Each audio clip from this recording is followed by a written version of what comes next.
మహాభారతం. పాండవులు అజ్ఞాతవాసంలో ఉండగా విరాటరాజు ధర్మరాజుని పాచికలతో కొట్టినాడు. ధర్మరాజు రక్తం ఎన్ని చుక్కలు నేలకు ఒరుగుతాయో అన్ని ఏళ్లు వాన సినుకు రాలదు. అది తెలిసిన ద్రౌపదీమాత తన కొంగుతో రక్తం నేల మీద పడకుండా ఆపింది. అజ్ఞాతవాస నియమ నిబంధనల ప్రకారం ఒకేళ పాండవుల ఉనికి బయటపడితే మళ్ళీ వనవాసానికి పోవాలి. అట్లాంటిదేమీ పట్టించుకోకుండా జనం గురించి ఆలోచించింది ద్రౌపదీమాత. అందుకే ఆ మహాసాత్విని కొలిస్తే కలియుగంలో వెంకటేశ్వర స్వామి రక్తంతో తడిచిన మట్టిలో వానలు పడతాయనేది చిత్తూరు జిల్లా వాళ్ళ బలమైన నమ్మకం.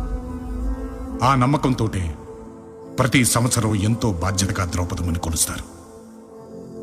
భారతం అంటే 18 పర్వాల మహాగ్రంథం, 18 రోజుల కురుక్షేత్రం. అందుకే ఈ 18 రోజుల పండుగ పేరు భారతం మెట్ట.